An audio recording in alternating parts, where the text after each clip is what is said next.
What's up, everybody? Bradley with the Insurance Guys podcast here. Before we get started with this episode, I want to talk to you about this week's sponsor. If you pay any attention to the independent agency channel, you know there's no hotter buzzword right now than VAs or virtual assistants. This week's sponsor, I'm proud to say, is CoverDesk, who offers an innovative client solution for agencies to outsource client-facing VAs. Created by agency veteran Andy Priesman, owner of Greenway Insurance. People, this is not your typical VA company. They offer a proven system of recruiting highly educated virtual assistants, ensuring consistent performance for your agency. With their experience, they're able to help you design a program that is just right for you and your agency. They implement by onboarding and training each VA in foundational insurance skills.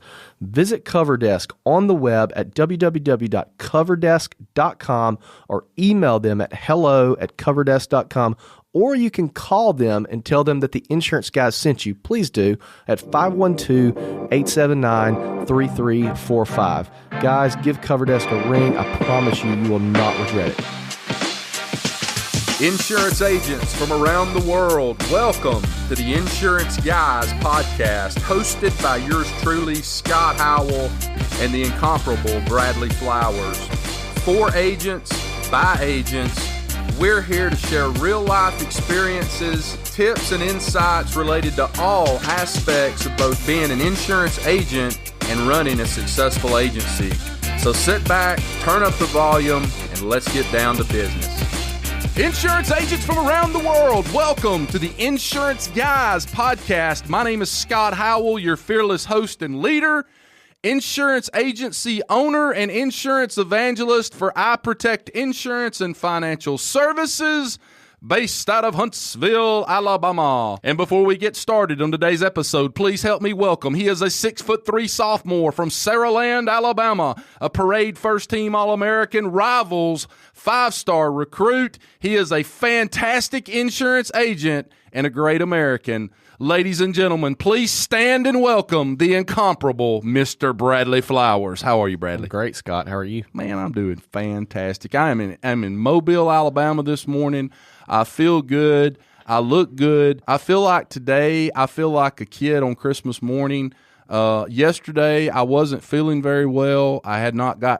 Guys, I'm going to go ahead and just be real honest with everybody on this podcast because that's all I know how to do. Been having trouble the last 3 or 4 weeks sleeping at night.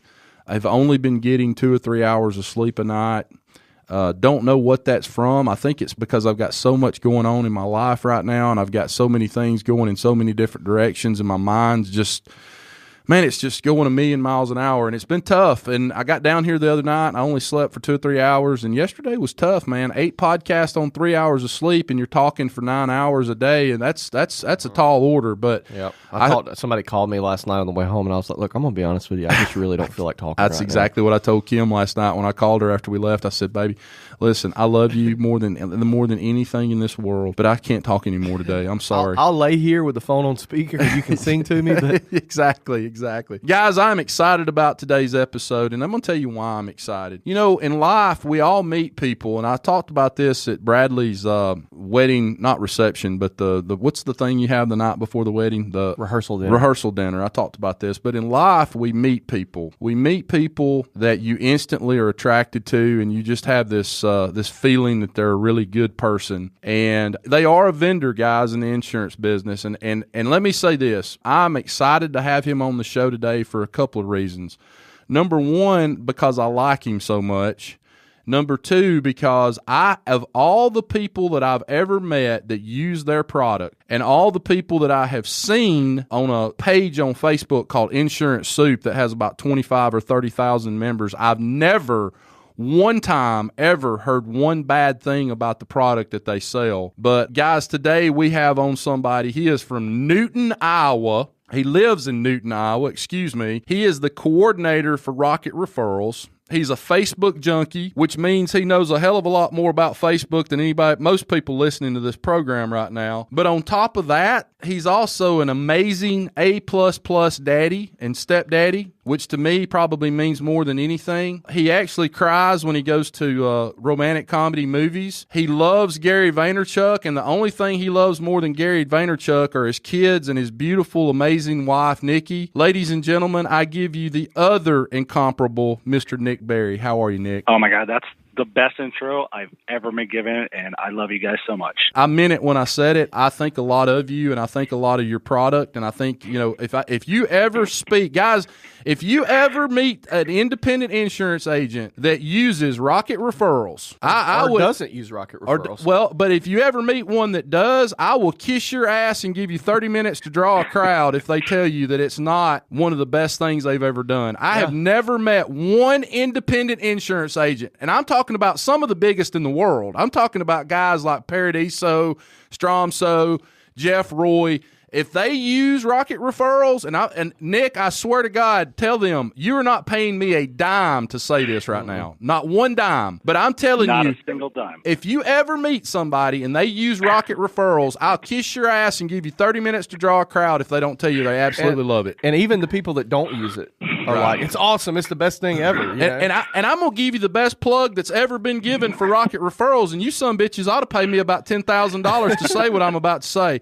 I have a client in Athens, Alabama. He's about 65 years old. He's made more money than a damn show dog can jump over. And I was with him one day, and we were sitting in a conference room, and we were going over his insurance. He's got a bunch of different business locations, and we were talking about his insurance. And before that, in a previous life, he had owned like 25 cell phone stores. And I know Bradley used to be in the cell phone business. I did. And I've never told this story before. A lot of money in that business. But this story is going to be the greatest story that's ever been told for Rocket Referrals. Nick needs to post this son of a bitch on every social media platform known to mankind. I'm filming it, Nick, by the way. So I was sitting in a conference room with him, and he had sold all of his cell phone stores to a hedge fund or one of these big conglomerates. I think it was out of Ireland or somewhere that he sold them to.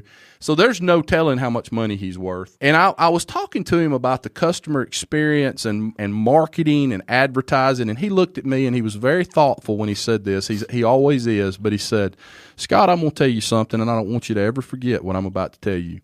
He said, I've spent millions of dollars on advertising and marketing, and he said, if I had it to do over again, every single dollar that I spent bringing new business into those cell phone stores, I would spend triple that amount of money on the customers I already had. Oh, 100%. And let me tell you, at the essence of Rocket Referrals, that's what we're talking about is, you know, Rocket Referrals isn't for going out and finding new customers and X dates and doing a lot of that stuff. It's for touching those new customers and the current customers that you already have and making them feel special. And that's what that guy was saying is I would spend triple what I used to spend on advertising and marketing on just the customers I already had. That's what it's about. Absolutely. So today, guys, let me tell you what we're going to talk about. Our mission on this podcast is to help you guys in any way we can. Sales, service, hiring, firing, networking, content creation, whatever it may be, that's what we're here to do. And today we're going to talk about Facebook advertising. We're going to talk a little bit about Rocket Referrals today as well, although I probably have said all we need to say about that. If you want to reach out to Nick, I can promise you one thing. If you call him and you talk to Nick about Rocket Referrals, the first thing you're going to realize is he's a good dude. And the second thing you're going to realize is this Rocket Referrals can really help your business with your existing customer base. But today I want to talk about Facebook advertising. Nick is a Facebook junkie, and quite frankly, he can talk a lot more about Facebook than I can because I don't understand it very well because I represent the 250,000 insurance agents that listen to this program. And besides people like Bradley and Jeff Roy and Nick Berry, most of us don't understand Facebook very well. So, Nick, before we get started with that, though, let's go back and you get in the passenger seat of my DeLorean for just a minute and talk to us a little bit about how you got into the insurance business and then bring us up to today. Well, I got in the insurance industry almost 17 years ago. I can't do math right now. And I left the Air Force in 2002, came home from Afghanistan, was looking for a position, and Aflac was recruiting people who were leaving the military. And I actually ended up becoming an Aflac insurance agent for almost 2 years. It was a great opportunity. I learned a ton about sales.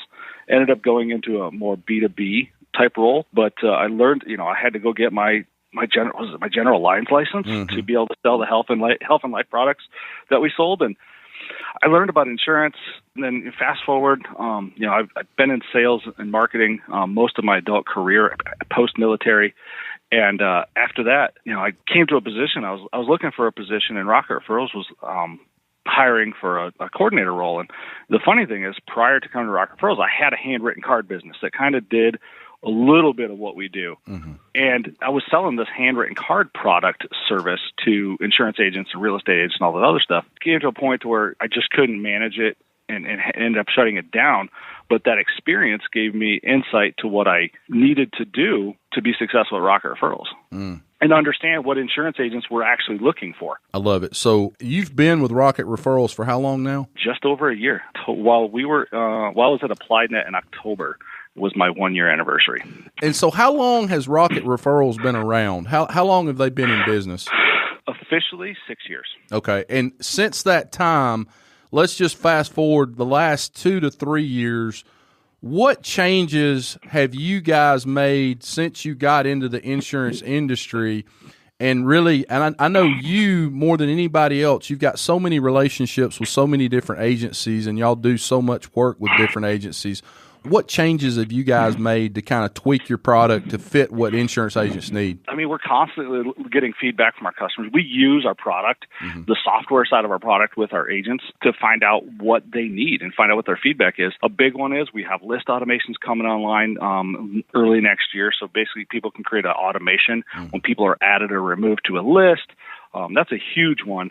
The other one is the NPS part of the product. That was built into the product from the very beginning to figure out how to get people through a process of leaving the online reviews and everything else to do, But the meat and the potatoes is the touch points and automating all of that stuff. And they've just, our development team, we've got an amazing development team. Tori leads that. He's one of our co-founders, and they kill it. And they're always innovating our product to make insurance agents' lives better, basically. And I guess every day y'all are trying to figure out a new and better way to integrate with all of these different agency management systems that are out there to make sure that, you're able to download the data and talk a little bit about that. You know more about it than I do. So the agency management systems, all the major players, we either know how to run a report to get the data we need to do our job, or we have a data integration built with them if they've got the integration team available to us. Yeah, exactly. And hey, I want to say one other thing too, because our podcast is about 50% captive, 50% independent. And one of the things I wanted to say while you're on here, because we may have a lot of captive agents that hear this podcast and they go, damn, I'd love to do that.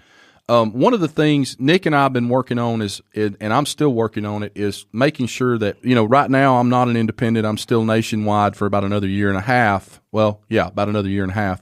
And so we've run into some roadblocks relative to getting the authority from nationwide for me to hand over the information to Nick that he needs to be able to really utilize his product. And the reason I say that is, for all you captive agents out there listening to this, I would encourage you to get in touch with Nick and find out, based on what product or what company you represent, is there a fit there in terms of, can you get him the information that he needs to really be able to hit a home run with your clients? Would you agree with that, Nick? Yeah, 100%. There are some captive agencies we can work with. We have some that they lock all the data down, and the carrier treats the data as if they own it. So It's a little bit different. So it all depends on what carrier it is. What carrier right now do you know you can work with that's a captive? I know for sure if an Allstate agency has eAgent, we can build the reports and get the report done easily. That's our main one. Right. There's some other ones we're working to try and get some pilots built for, but at a really early stage, and we can't really talk about them. But there's some large agencies with good jingles that Right. I love it. So hey, let's switch gears for just a second. I want to talk a little bit about Facebook advertising today, because it's something that I want to understand better. My extent of understanding Facebook advertising right now is, if I post a really cool video, I know how to boost that post, which, my 11-year-old son can do. That's great, because that's 99% of our audience. So yeah, absolutely. Right. So talk a little bit about Facebook advertising, and maybe representing the 250,000 agents that are here today, how can people like Scott Howell, who has the brain of a small chimpanzee, how can Scott better utilize Facebook advertising to reach an audience that he wants to reach? The first thing I tell anybody who's looking to learn Facebook advertising, start in the ad manager and start playing with custom and saved audiences. I don't think agents realize how much data they have that would get them in front of their customers easier, especially if they're trying to do any cross-selling things, or they're trying to do cold calling lists and they have leads, but they're trying to get in front of them. You can take your data, your customer name, first, last name, and email. That's all you really need. Import them into Facebook as a custom audience, and then you can, especially your leads. This is really good if you're having your producers or CSRs go in and cold call leads, because what I recommend agencies do is start running an ad at those people, and you create the custom audience. You export the data in the spreadsheet, import it into Facebook as a custom audience, and start running a simple video ad. Maybe even it can be just a selfie video introducing your team members before those phone calls start getting made, so people have a little bit more recognition, a little more branding before they make that phone call. That's the first thing that anybody should do, is learn the audiences. Custom audiences are going to be your customer lists and your lead lists. Saved audiences are going to be those audiences you go in and create basically on demographics and psychographics of activities people are doing on Facebook. Nick, let me stop you right there. You're starting to talk fast, and I don't do with fast talking very well. So no problem. So step number 1 is go to Ad Manager, correct? Yes. Okay. Step number 1, guys, go to Ad Manager. Step number 2, open up an Ad Manager, and then do what? Go to your audiences option. Audience option, and then what? Step number 3. And then create an audience. Create an audience. Whoever that, and I assume, because I've never done this before, but I assume when you create an audience from that particular tab, you've got a lot more options than when you just say boost a post, right? You've got a lot more options. Yeah. And that's one of the reasons I don't, boosting's super easy. There's a reason Facebook recommends it. Mm-hmm. It's a good moneymaker for them. Sure. Because the targeting's not as tight. It's not as tight. It's more expensive. So if the targeting's not as tight, it costs you more money over time. Is there a trick in creating the audience that most people don't know that would help these agents listening? Radiuses to your proximity radiuses are one of the biggest things I don't see people using. Instead of just doing your state, do a proximity. First, start with a proximity around your office. The people who are closest to your office within 20 miles are the people who are most likely going to already know who you are.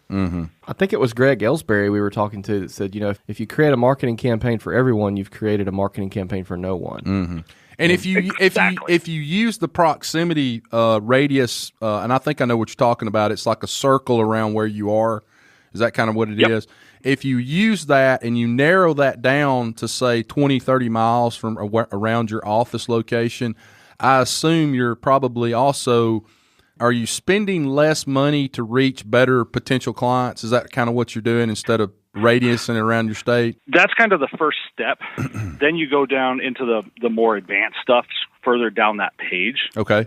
That's when you start narrowing down who your ideal, and I recommend agencies really figure out who their ideal customer is. Even when I do my own marketing campaigns, I have a customer persona, is what I call it. His name is John Jeffries. That's his name, John Jeffries. I name them, how old they are, how many kids they are. So when I'm creating these audiences, I can think about who that person is and what they like and what they do and the pages they like and stuff like that. So it makes it easier to create that fresh audience. Got you. I'm looking at my audience list right now, my saved audience list right now, and I've got like 40 of them. Right. And sometimes it's just to see, basically what the estimated size is, what my reach might be on an ad, stuff like that. I play with it and learn it. And that's where it comes in, is just taking 20 minutes a week to even figure something out new and test something. Nick, let me ask you a question. And I actually deal with custom audiences, but I don't know the answer to this question. Let's say I have a custom audience built already for people that we've quoted, okay? Are there automations that I can build into some of my systems that will automatically add those people to that custom audience without me having to go in there and manually do it as we quote them? Not really. That's what I thought. I just want to make sure. You can update the custom audience list. You can go in and do it, but there's not really any systems that manually, as far as on the audience side. And I assume, and I'm not finished. We're only at step 4 right now, but I assume that all of this has to be done if we're doing what we're talking about doing right now, which is really the right way to do it. I assume that this has to be done on either a desktop or a laptop computer. You can't do this from a phone, right? No, you can't. You need to be on Facebook recommends Chrome. Chrome Ads is the best one to use for as far as a desktop browser or laptop browser. So step 4, I've gone and created an audience. I've created a custom audience for my exact client. Jane Smith. If I'm selling home and auto insurance, first thing I need to figure out is my demographic in terms of age, proximity, what these people like that I'm going after, and I create that custom audience. And then the next thing we do is we talked about taking and creating a spreadsheet of potential clients that we already have in our book of business and using first name, last name, and email address. Are we at the point now where we can import that spreadsheet? Is there a button that says import spreadsheet now or something on there? The spreadsheet import is actually what's called the custom audience. The going in and creating the demographics and psychographics is saved audience. So custom audience is where you go in, you create a custom audience and upload your customer file. So step 5 is going to be upload customer file. And here's where I'm going to blow everybody's mind, and this is where some podcasting is going to tie in together right here. So last night we did a episode of the Insurance Guys podcast with Cole X Dates, and Cole X Dates lets you go in and 45 days before somebody's policy expires, they'll give you a spreadsheet of people in whatever neighborhood, radius, however you want to do it, of your potential perfect customer. Could you take that Cole X Date spreadsheet and just use first name, last name, email address to import into that custom audience list? You can. Facebook recommend so it's custom. So you have to have collected that data legally. Okay. That's the main thing. But if it's if you have legal access to that data, you can upload that file as a customer file. Okay. Create an audience that matches that data. And so when I'm uploading that customer file, what format, and I know I'm getting in the weeds a little bit, but I'm telling you, everybody that listens to this show is just like I am. They're an insurance agent that doesn't know shit about Facebook. And so I'm doing this in a way that if I was listening to this show, I could take notes and do a step-by-step on how to do this, because most of us aren't Bradley Flowers and Michael McCormick and the rest of these guys that know this stuff backwards and forwards. So what type of file, matches what Facebook wants to see in terms of that upload? Is it just an Excel spreadsheet? CSV Excel spreadsheet. It's a CSV, which is a type of spreadsheet file, but it has to be a CSV file type, and it has to just have those headers. Those three headers are the minimum is email address. I recommend first name, last name, and email. Okay, but it has to be uploaded as a CSV file type. Moving on, Nick, talk a little bit about lookalike audiences. Damn, Bradley! Okay. Bradley just ended that. Hey guys, I'm sorry, you're not going to know how to do Facebook ads now. Bradley's just moving on. No, this is still part of it. So lookalike audiences are the people you have uploaded from your customer file, and basically Facebook goes through and finds the people that look just like your customer list. How do you do that? Same way you just change the version from custom to lookalike. Yep. So you pick if you go to your custom audience and you select create lookalike under the actions and the audience tab on the audience page. Okay. Is that it? Yep. After you upload the CSV file, which I have as step 6, what's the next step? Is that it? You just hit like submit or something, and it does submit, and and then it hashes everything together and finds all the people that it can match that email address up to a Facebook email address, account email address. Okay, and it tells you like create ad now or something like that. Do you have to have let's say you're going to do a video and you're going to use this video as maybe it's a 60-second, 30-second video of just your office staff, introducing your office staff as part of this process. Does that video have to be created before you start doing this whole step-by-step process, and then you just import that from your laptop or your desktop? Yes. You do so you can create the audience, and then you can come back and do your ad creation after you've created your audience too. Gotcha. Okay, good. Yep. And that's so the audiences are saved they're listed in your account. Got you. I got you. Okay.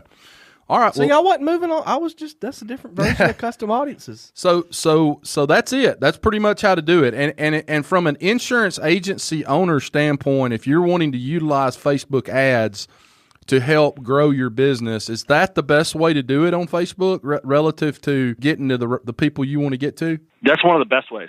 The other way I really recommend agencies really get into is installing the Facebook Pixel onto their website. This is a little more advanced, but if you have a website developer, they'll know exactly go into your what Facebook you're talking account. about. Yep, and they'll either say if you have WordPress, I recommend a plugin called Pixel Caffeine. Mm-hmm. That way they could just go in and get authorization to connect it, and it's done. The others, they have to manually install the code, which they know how to do, of course. Mm-hmm. And then anytime anybody visits, you can create an audience of anytime anybody visits a specific page on your website, and that's one of the most powerful tools that nobody's using in it. To be frank, pisses me off. And Facebook Pixel, what exactly is that? Is that like a cookie or something where it's?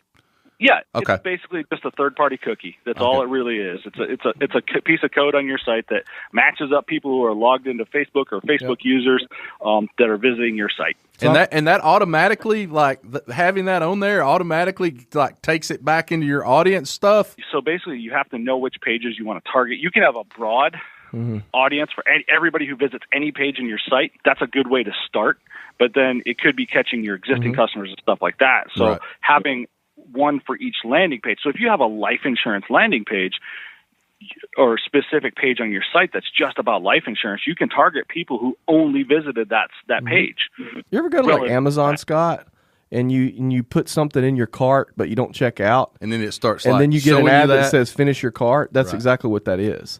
And I'm helping. I'm in charge of a conference here in Mobile with the Senior Bowl College Football All-Star Game. We're doing the Senior Bowl Leadership Summit this year. And one strategy that we're about to deploy, because our ticketing just went live, and by the time this airs, I think the conference will have already happened, but our ticketing just went live, and we've got the Pixel in there, so we're able to target the people who went to the ticketing page but then didn't check out. And we can say, hey, you almost bought. You almost bought, but you didn't. You need 10% off. Here you go. Where does that show up at? Just on their Facebook or So that's really cool. And there's options beyond Facebook, but mainly Facebook. Yeah. Hey guys, I got something I need to get off my chest for just a second, and y'all can help me work myself through this. Bradley's looking at me like, oh my God, hop in the confession booth. So man, I'm just telling everybody out there that's listening to this, all this geo, what do you call it? The geo, say that again? Geo-targeting. Yeah, man, everywhere I go now, like I will drive past a damn Target and it's like, hey, 30% off Target so-and-so right now. But, used to I would look at that and I was like, man, that's really cool. But now everybody's doing it and it just pisses me off. Like last night, Bradley and I go out for a drink, and I leave here, and I like drive down the street, and I get geo-targeted like 6 times here in Mobile, and it's almost like we've reached this point where everywhere you drive, everything's just geo-targeting you. Am I right about that? Fruit. Well, it gets clouded. Not wrong. But it's low-hanging fruit. It's easy to run. So marketing people just kind of go, and marketing people are just like salespeople. They go with the low-hanging fruit first. Mm-hmm. And so the geo-targeting is a super low, and I even recommend agents do it. Mm-hmm. Yeah. Somebody who is not your customer and drove past your office last week. Right. Especially if you're in a retail location, why not? Right. I might have geo-targeted a hater's house one time. Do you know what a video ad costs to run right now on Facebook, non-holiday week? I have no idea. 11 cents a 10-second view. Is that a lot? No. Oh, okay. No, I didn't know. I don't know. I don't know if that's. It used to be about a penny. Yeah. So now it's about. I'm seeing targeted audience ads and pixel audience ads. On video ads are 11 cents a view. Mm-hmm. So if you target everybody who drove past your office last week in a retail insurance office, you might spend $25-$50 and your face and your message is in front of those people when they're scrolling on Facebook and Instagram. Mm-hmm. So how do you do the geo-targeting stuff? Pick a spot and off Facebook? Do it through Facebook? There's an option there. Through the custom audience, yeah. Mm-hmm. Okay. That saved audience. So our conference, we've got, this year we don't have him, but next year we have Gary Vee booked. And Gary made a video for us promoting that he was coming next year and sent it to us. And we're actually running a targeted Facebook ad right now. Or my business partner on the conference is running this ad, and we have spent no money. I'm trying to actually pull it up right now. We have spent $100 and gotten over 5,000 views on this video, and it's highly targeted to the people who need to see this. So, I mean, it's so cheap to get views, and it's the right people, you know? So, Nick, I want to say thank you so much for coming on and talking about that particular subject. And I'm only speaking for myself right now. I'm not talking about the other 250,000 insurance agents out there. But I will say this. I don't know that I've had anybody do what you just did where they would actually – like, it almost seems to me, and I'm gonna throw Bradley in this as well, although Bradley's tried to help me from a distance a little bit, but I've never had somebody just go through step by step and show me exactly how I need to do that. It's almost like this thing where the people that know how to do it don't want to tell anybody else how to do it or something. I don't know. It's really weird. But I really appreciate you going through that. Now, before I let you go today, we talked on the front end of this podcast, we talked about Rocket Referrals. On the back end of this podcast, what I want you to do is tell our listening audience what exactly Rocket Referrals is and what you guys can do for them in terms of helping them, you know, get those touches with their existing client base and new members. Absolutely. I appreciate that. And I love everything you guys are doing. So what Rocket Referrals is, we're a client communications platform. We help you keep your customers longer, get them to buy more products, and refer their friends. We do it through automated touch points, starting with an NPS survey, going through to get those people who are either a 0 through 8, which is the NPS, 0 through 10, 0 through 6 is detractor, 7 and 8 is a neutral, 9 and a 10 is a promoter. The people who are 0 through 8, we're going to identify those retention risks for your agency. The 9s and 10s, we're going to attempt to collect a testimonial from them at that time. If they leave a testimonial, we'll give you a really cool widget you can put on your website. If they don't, we'll ask them again later. And then once they get that 9 and a 10 gets to a testimonial, leave a testimonial, we'll use that testimonial as an example for them to use for a Google or Facebook review. Now, that's the meat and the potatoes of the software, that basic automation. The gravy that makes it taste so much better are the automated handwritten cards. Like I said, I came to Rocket Referrals. I had a handwritten card business, and what we do is above and beyond anything I could have ever done, and it's at scale and at a product that is better than anybody could do in their office themselves, period. Exactly. Well, I think anybody that's an independent agent especially, and even these captives that I know you guys are working on, you know, making sure you can reach them as well, I think they need to take a hard look at your product. In terms of cost, you and I have talked about that. Very, very cost effective, like not very much money for the bang for your buck kind of thing. So, you know, in terms of, you know, anybody out there that thinks this is not going to cost you $6,000 a month or something crazy like that, I mean, it's, you know, it's almost ridiculous how low the cost is to get this done and do this every month. So I hope everybody will take a look at that. Again, I'm not being paid a dime to talk about this. It's just I believe strongly in it, and I want to do it myself as soon as I possibly can. But, man, I'm going to go ahead and wrap this thing up, Nick. Thank you again. We love you very, very much, and we appreciate everything that you do for us in terms of just the friendship more than anything. And we look forward to having you back on the podcast. And I know we're talking about doing maybe a live podcast at a trade event next year in front of, hopefully thousands of people, and we can sit down and people can let me entertain them and Bradley entertain them for just a few minutes. But guys, listen to me. Rewards come from action, not discussion. What you just heard Nick do, get your ass off of this podcast right now. Go to Facebook, and whether you know it well or you don't, take the steps that I just gave you and start creating some of this stuff. If you screw it up, fine. Screw it up. But keep working on it until you get it. You know, create the CSV file with some of your potential prospects or maybe your clients that you currently have, whoever it may be. Go ahead and create some of these custom lists and start utilizing this Facebook advertising the right way, because Facebook is the 800-pound gorilla that all insurance agencies need to be utilizing. And remember this, rewards come from action, not discussion. Get your ass out from behind that desk and go out in the big bad world today and go sell insurance. Go sell insurance and make money for your families, for your kids. Write good business for the agencies that you represent, and write good business for the companies that you represent. Bradley Flowers, I love you. Hey, guys, you have a great week, and you are listening to the Insurance Guys podcast. We'll see you back real soon.